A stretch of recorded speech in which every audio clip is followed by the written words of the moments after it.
She had always been the kind of woman people overlooked. At 34, Ella Mason moved through the world like a ghost, her shoulders perpetually hunched, her gaze fixed on the ground, 6 inches in front of her worn-out sneakers. She lived in a small, cramped studio apartment on the edge of town, the kind of place where the paint peeled in long, curling strips near the ceiling, and the radiator clanked and hissed all winter long. The apartment building was a monolithic structure that smelled of boiled cabbage and stale cigarette smoke, a place where dreams went to die quietly.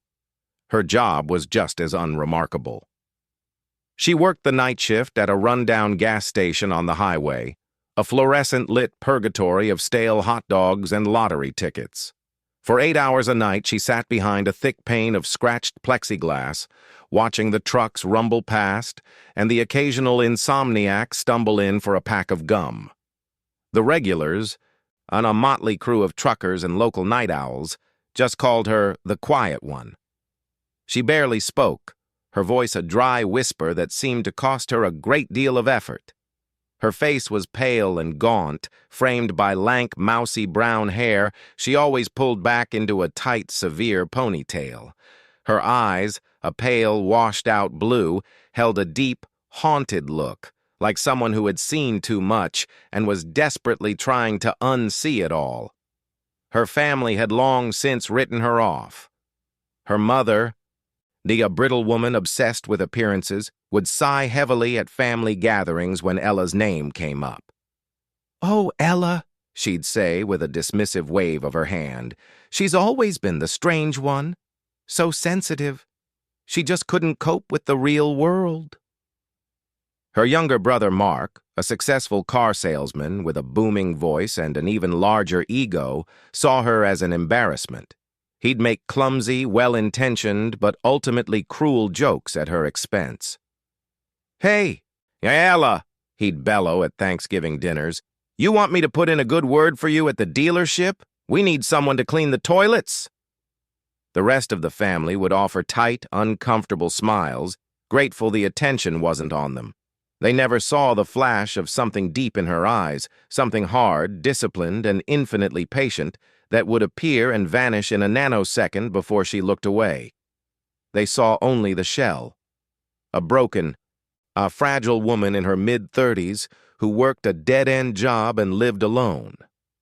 They didn't see the way she could walk into a crowded room and instantly map every single exit, her eyes flickering to windows, doors, and potential cover points without conscious thought. They didn't see the way she always sat with her back to the wall in a diner, her posture deceptively relaxed, but her body coiled and ready. They didn't see the network of faded, silvery scars that crisscrossed her torso and legs, mementos from another life. They just saw Ella, the family failure. The breaking point came on a sweltering Sunday afternoon in July. It was her mother's 60th birthday, and the whole family had gathered at a fancy country club for a lavish brunch. Ella had saved for weeks to buy a simple, elegant scarf as a gift, a small token of affection she could barely afford. She arrived, as always, alone, parking her beat-up compact car between a gleaming BMW and a massive SUV. She walked into the air-conditioned dining room, the sudden chill making her shiver. The party was in full swing. Her mother, beaming in a new pearl necklace, was holding court at the head of a long table. Mark was regaling a group of cousins with a story, his hands gesturing wildly. For a moment, no one noticed her. She stood awkwardly by the entrance, clutching the small gift bag, a familiar feeling of being an outsider washing over her. Finally, her mother glanced over. The smile on her face flickered for a fraction of a second, a micro-expression of disappointment that Ella, trained to read the smallest tells, caught instantly. "Oh, Ella, you made it," her mother said, her voice pitched a little too high. "We saved you a seat, at the end." The seat was at the far end of the long table, away from the main cluster of family, almost in the service area. It was the kids' table, but there were no kids. It was the place you put someone you didn't really want at your party. Ella's jaw tightened, a muscle fluttering beneath the pale skin, but she said nothing. She walked the long, lonely gauntlet of the table, past aunts and uncles who offered perfunctory nods or didn't look up at all. She placed the gift bag neatly beside her mother's plate. "Happy birthday, Mom," she said quietly. Her mother glanced at the bag. "Oh, thank you, dear. You shouldn't have." She didn't open it. She didn't even pick it up. She just turned back to her conversation with her sister about a cruise they were planning. Lunch was a study in isolation. Ella picked at her expensive over-salted eggs Benedict, listening to the chatter flow around her like water around a stone. Mark, emboldened by a few mimosas, decided to make her the butt of his jokes again. He stood up, clinking his glass. "A toast," he announced, "to Mom, and to my dear sister Ella, who single-handedly keeps the convenience store industry in business. Seriously, Ella, what's the most exciting thing that happens at work? A gas fight." The table erupted in laughter, a little too loud, a little too relieved to have a target. Ella's pale cheeks flushed a faint pink. She looked down at her plate, her knuckles white where she gripped her fork. She could feel every single person in the room. She could tell you who was holding a knife, who was closest to the door, whose heartbeat was elevated from laughing. The old instincts were screaming at her, but the part of her that was just Ella, the part she was trying so desperately to be, was quietly shattering. After the meal, as people mingled with their coffee, Ella's younger cousin, a teenager named Chloe, was the only one who approached her. "Hey, Ella," she whispered. "I like your shoes. They're cool." Ella managed a small, genuine smile. It was the first kindness she'd received all day. "Thanks. Chloe." But Mark saw the interaction. He sauntered over, slinging a possessive arm around his daughter's shoulders. "All right, Chloe, don't bother your aunt.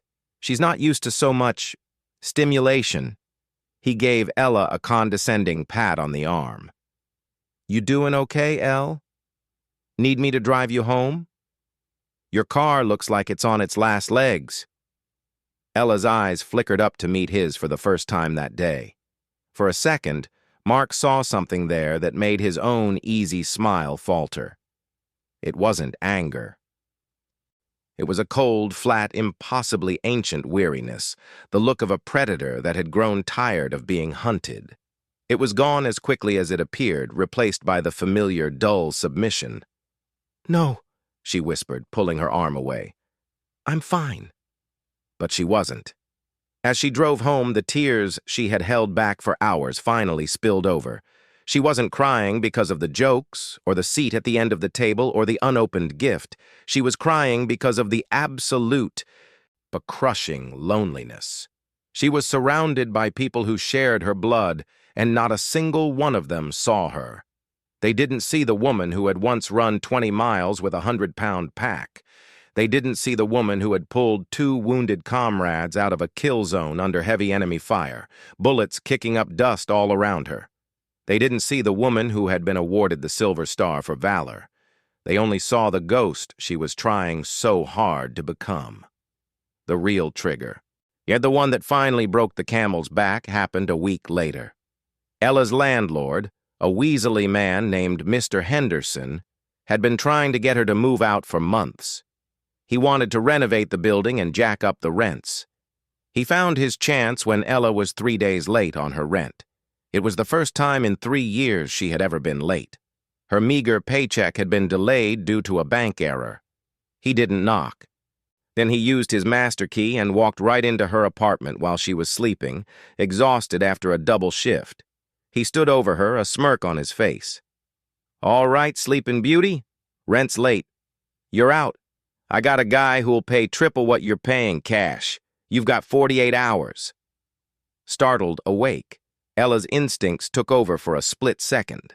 In one fluid motion, she was out of the bed, her body low, her hands up in a defensive position, her eyes sharp and clear. Mr. Henderson stumbled back, his face a mask of shock. For a moment, he wasn't looking at the quiet, broken woman from the gas station. He was looking at something dangerous. Ella caught herself, forcing her body to relax, her hands to drop, but it was too late. The mask had slipped. Mr. Henderson's shock turned to vindictive anger. See? See? You're crazy! You're a junkie, aren't you? Probably got a meth lab in here. I'm calling the cops. He stormed out, slamming the door. Ella stood there in her threadbare pajamas, her heart pounding. The fragile life she had so carefully constructed was crumbling.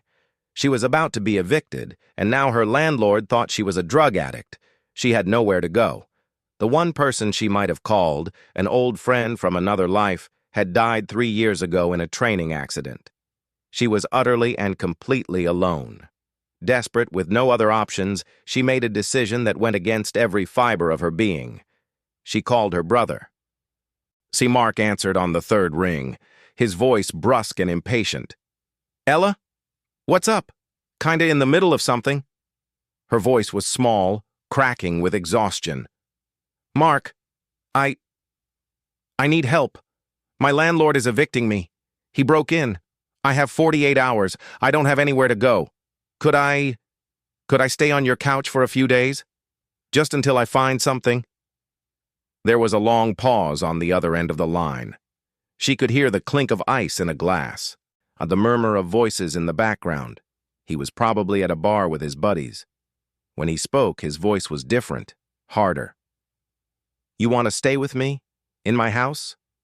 Ella, come on. You know I can't do that. What about the kids? I can't have you around them acting, you know, the way you do. Mom's right. You need professional help. Real help. Not my couch. The words were like a physical blow. She leaned against the kitchen counter, her body going cold. I'm not dangerous. I'm Mark. Look, he sighed, the sound of exasperation clear. I'll tell you what. I'll give you some money for a motel for a week, but that's it.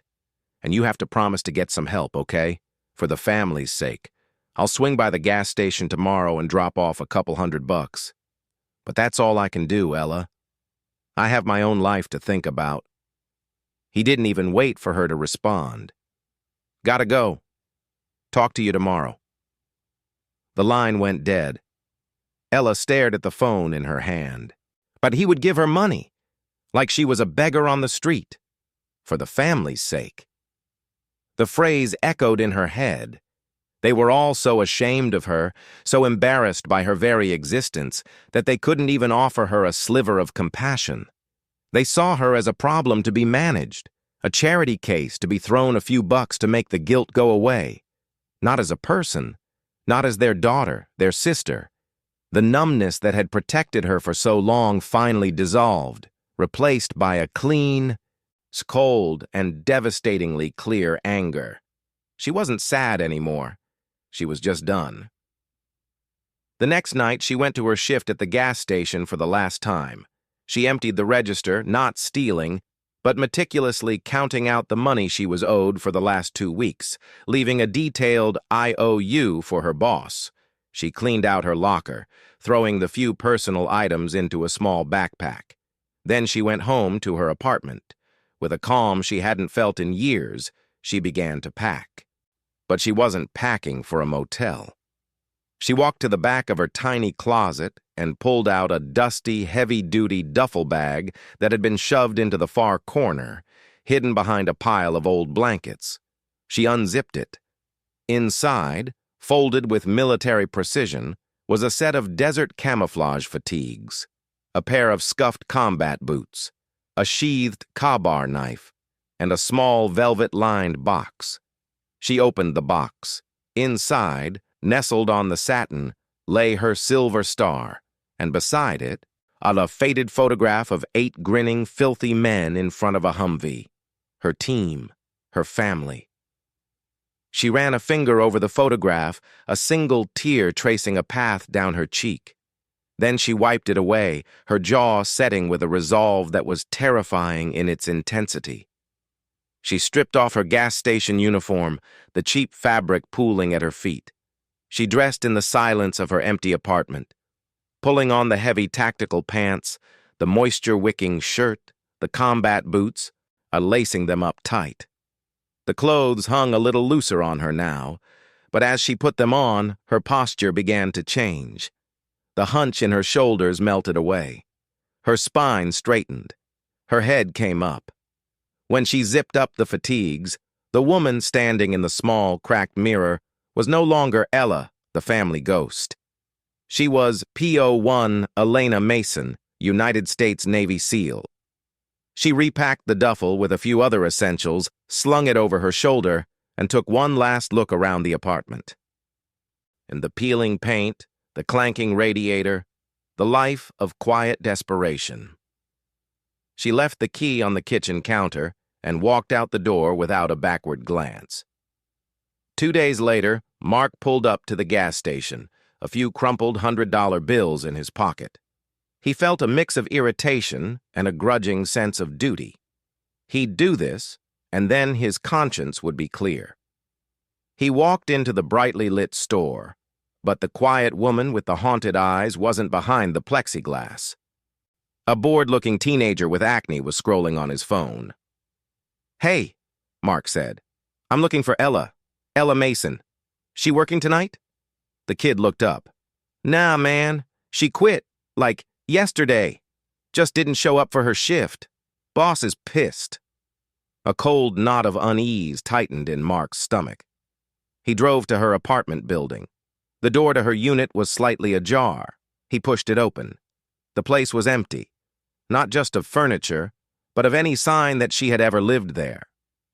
The closet was bare. The tiny kitchen was spotless. The only thing left was the small, wrapped gift he had seen at the birthday party, sitting untouched in the middle of the otherwise empty living room floor. Panic, real and sharp, began to set in. He called his mother. "Mom, have you heard from Ella? She's gone. Her apartment is empty." His mother's voice was laced with familiar exasperation. "Oh, for heaven's sake, Mark. She's probably in some shelter. Or a hospital. Oh, don't get yourself worked up. She'll turn up when she needs more money." But Mark couldn't shake the feeling. He called the police. They took a missing persons report with a weary shrug. "Adult? No signs of foul play? History of mental health issues?" the officer asked, typing on his keyboard. "Sir, she has the right to disappear if she wants to. We'll keep an eye out, but there's not much else we can do." 3 weeks passed. Then a month. Ella Mason had vanished as if she had never existed. In the family, after a flurry of performative phone calls and a few obligatory flyers posted on telephone poles, slowly moved on with their lives. It was easier that way. It was what they did best. Then, 6 months later, the world changed. A major news network broke a story that sent shockwaves through the nation. A team of U.S. Navy SEALs had conducted a high-risk Black Ops mission deep in hostile territory, successfully extracting a group of American aid workers who had been held hostage for over a year. The mission was hailed as a textbook example of courage and precision, but the news story wasn't just about the rescue. It was about the team leader. The Pentagon, facing pressure from journalists, had declassified a small amount of information for the public. The report, when it was released, was brief but astonishing.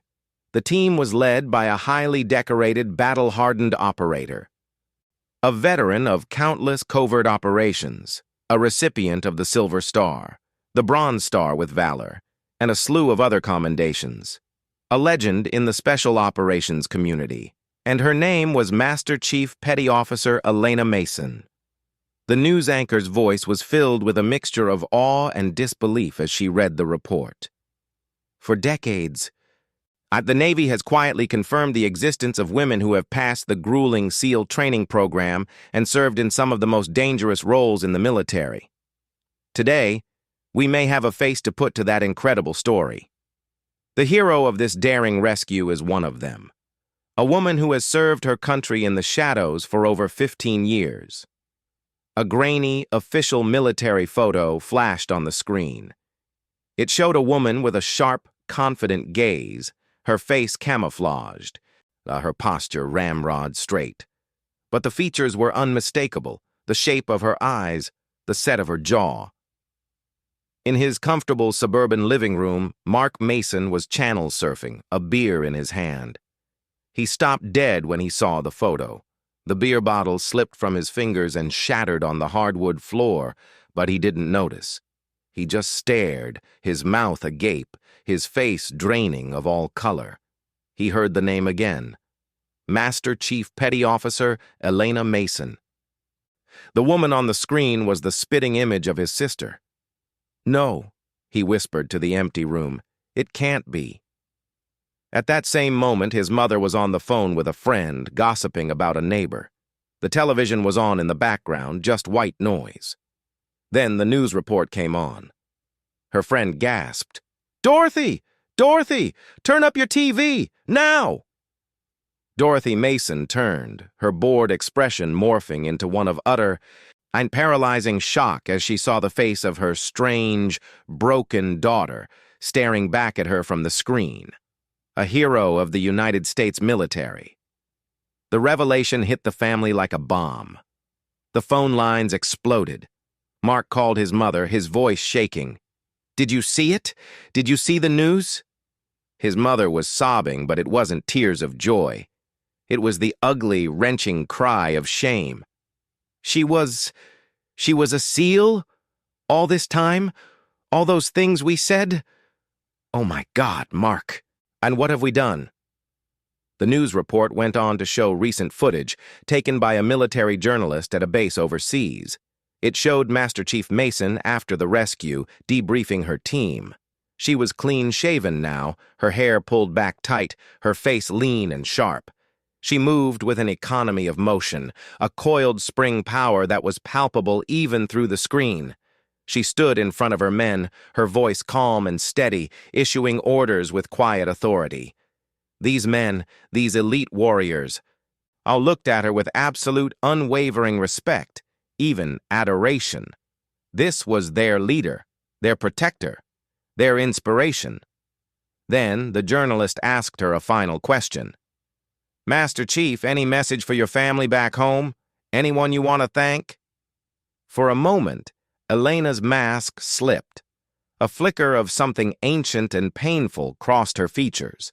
She looked directly into the camera, and for Mark, watching in his living room, it felt like she was looking right through him, and into his very soul. Her voice was quiet, but it carried the weight of years of silence. "My team is my family," she said simply. "They're the only family I've ever needed." The interview ended. The screen cut back to the news anchor. Mark sat in the dark, the shattered glass and spilt beer at his feet forgotten. The condescending jokes, the dismissive pats on the arm, the refusal to let her stay on his couch, the offer of money like she was a stray dog. Every single memory came flooding back, each one a fresh, searing stab of guilt. They hadn't just overlooked her pain. They had created it. They had driven her away, back to the only family that had ever truly valued her, the family that had trained her, bled with her, and trusted her with their lives. The story of Let Her Go became a national sensation. It was a tale of profound misjudgment, of the chasm between perception and reality, and of the incredible hidden strength that can exist in the most unlikely of places. And for the Mason family, it was a lesson learned far too late. They had let her go, and now they would have to live with the echo of her quiet words forever. They had called her broken. But she was never broken. She was simply forged in a fire they could never comprehend, a fire that had now reclaimed her, leaving them standing in the cold ashes of their own regret. The woman they had deserted hadn't just survived. She had thrived, leading the world's finest warriors, a silent guardian who had finally found her voice, and in doing so, had silenced theirs forever.